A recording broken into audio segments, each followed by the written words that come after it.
पूजा पाठ, कर्मकांड, मंत्र, स्तोत्र, ज्योतिष आदि सीखने के लिए सब्सक्राइब करें हमारे YouTube चैनल ज्ञान सिंधु को।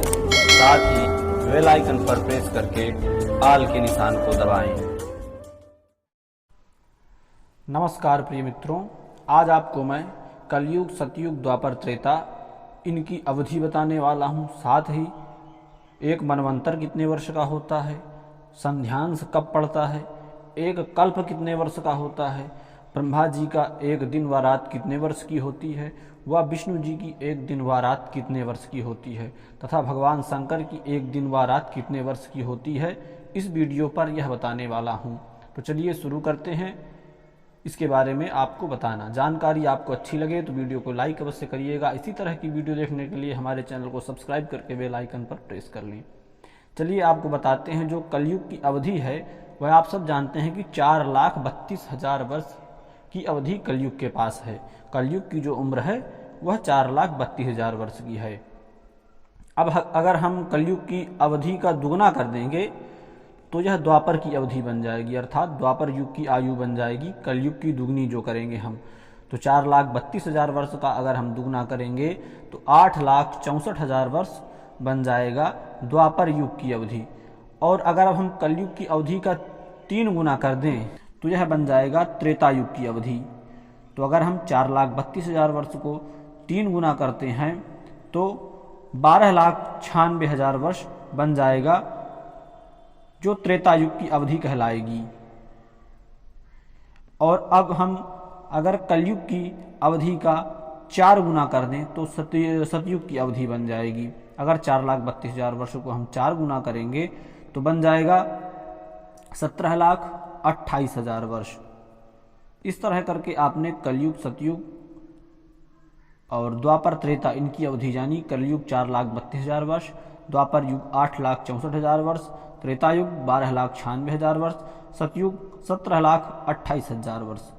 अब आपको बता दें, इन चारों युग के एक बार बीत जाने पर एक चतुर्युगी होता है। अर्थात जब यह कलयुग, सतयुग, द्वापर, त्रेता एक बार बीत जाएंगे तब एक चतुर्युगी पूरा होगा। और इसी तरह से जब 71 बार कलयुग, सतयुग, द्वापर, त्रेता बीतते हैं तब एक मनवंतर बनता है। कलयुग, सतयुग, द्वापर, त्रेता इनके 71 बार बीत जाने पर एक मनवंतर बनता है। और एक मनवंतर की जो आयु होती है वह 3,67,02,000 वर्ष होती है। मनवंतर की आयु आपको निकालने के लिए 71 गुणते एक चतुर्युगी, अर्थात 71 बार जो ये बीत जाएंगे चतुर्युगी, तब मनवंतर आपका निकलेगा, एक मनवंतर बनेगा। तो आपको करना है 71 गुणते 43,20,000 वर्ष। 43,20,000 वर्ष क्यों करना है आपको? क्योंकि जो कलयुग, सतयुग, द्वापर, त्रेता की अवधि है, इनको अगर आप जोड़ेंगे तो इनकी काउंटिंग निकलेगी 43,20,000 वर्ष निकलेगी। जब आप 43,20,000 गुणते 71 करेंगे, क्योंकि जब चतुर्युगी 71 बार बीतेंगे तभी एक मनवंतर होगा, तो 71 गुणते 43,20,000 वर्ष। तो आपको जो संख्या प्राप्त होगी वह प्राप्त होगी 3,67,02,000 वर्ष। तो अर्थात इतने वर्ष का एक मनवंतर होगा। कितने वर्ष का? 3,67,02,000 वर्ष का एक मनवंतर होगा। अब एक और बात, 2 मनवंतर के बीच में एक संध्यांश पड़ता है जो एक सतयुग के बराबर होता है। अर्थात 2 मनवंतर के बीच में जो एक संध्यांश पड़ेगा उसकी अवधि 17,28,000 वर्ष होगी।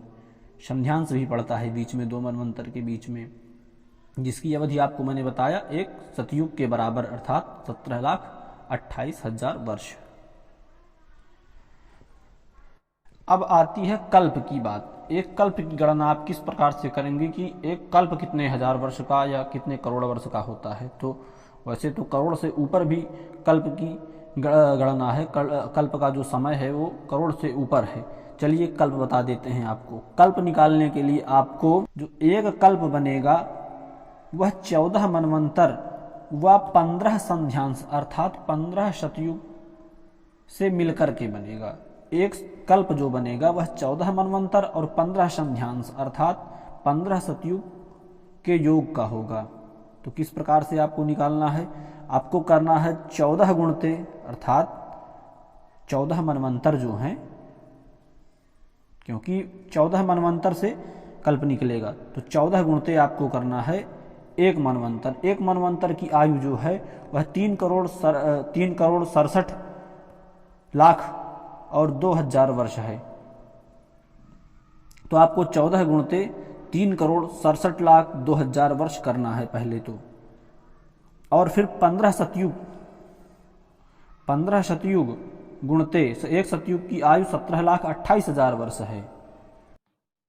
हो सकता है आपको यह थोड़ा से कल्प की गणना कठिन लग रही हो, और कठिन है क्योंकि बड़ी संख्या में है, तो विशेष ध्यान देना। यहाँ पर आपको 14 गुणते जो एक मनवंतर की वर्ष होती है उसमें 14 से गुणा करना है, अर्थात 3 करोड़ 67 लाख 2000 वर्ष गुणते 14, और फिर आपको 15 गुणते सतयुग की आयु करना है, अर्थात 15 गुणते 17,28,000 वर्ष। अब बात बता दूं, मनवंतर की आयु में 14 से गुणा क्यों किया गया?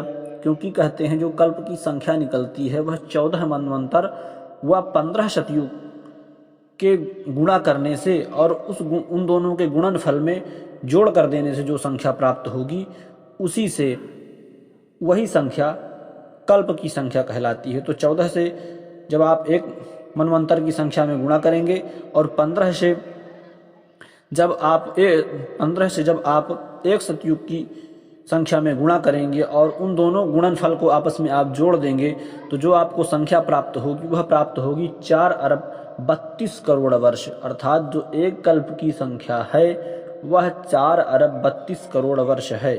एक कल्प की संख्या 4 अरब 32 करोड़ वर्ष है। यह बात आप लोग नोट करिए।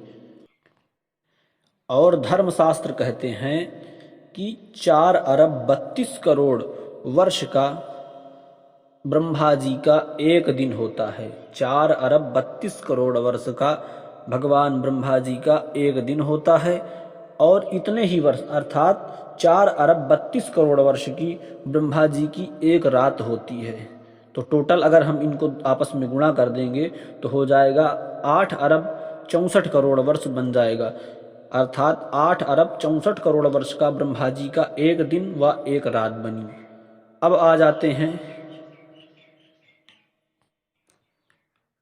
और ब्रह्मा जी का जो है 100 वर्ष, इसी तरह करके जब ब्रह्मा जी की 100 वर्ष आयु पूर्ण हो जाती है तो वह विष्णु जी के एक निमेष के बराबर होती है, अर्थात जो आपने ब्रह्मा जी का एक और दिन रात जोड़ा है, जो टोटल निकला है 8 अरब 32 करोड़ वर्ष। इस तरह करके जब ब्रह्मा जी के 100 वर्ष पूरे हो जाते हैं, अर्थात जब आप 100 से गुणा कर देंगे तो आपको संख्या प्राप्त हो जाएगी। और बता दूं आपको, जो ब्रह्मा जी का एक वर्ष होता है, अगर आप एक वर्ष की गणना करेंगे तो जो ब्रह्मा जी का एक वर्ष निकलेगा वह 31 खरब 10 अरब 40 करोड़ वर्ष का ब्रह्मा जी का एक वर्ष होता है, अर्थात 31 खरब 10 अरब 40 करोड़ वर्ष का ब्रह्मा जी का एक वर्ष हुआ। और अब इसी संख्या को 31 खरब 10 अरब 40 करोड़ वर्ष को आप 100 से गुणा करेंगे तो आपको जो संख्या प्राप्त होगी वह प्राप्त होगी 31 नील 10 खरब 40 अरब वर्ष संख्या आपको प्राप्त होगी। यह भगवान विष्णु के एक निमेष के बराबर है, अर्थात जो पलक झपकने में जितना टाइम लगता है उतना टाइम के बराबर है यह भगवान विष्णु जी के लिए। 31 नील 10 खरब 40 अरब वर्ष यह भगवान विष्णु जी के एक निमेष के बराबर संख्या है। इस तरह से आपने सबकी संख्याएं जानी, कलयुग सतयुग द्वापर त्रेता की आयु जानी, चतुर्युग जाना, मनवंतर जाना, संध्यांश जाना, कल्प की आयु जानी आपने, ब्रह्मा जी की दिन व रात की आयु जानी, एक वर्ष के ब्रह्मा जी की आयु जानी, भगवान विष्णु जी के एक निमेष की आयु जानी। और अब आपको बता दें, रुद्र जो हैं वह स्वयं काल स्वरूप हैं, उनका कोई आदि अंत नहीं है, इसलिए काल को अनंतानंत कहा गया है।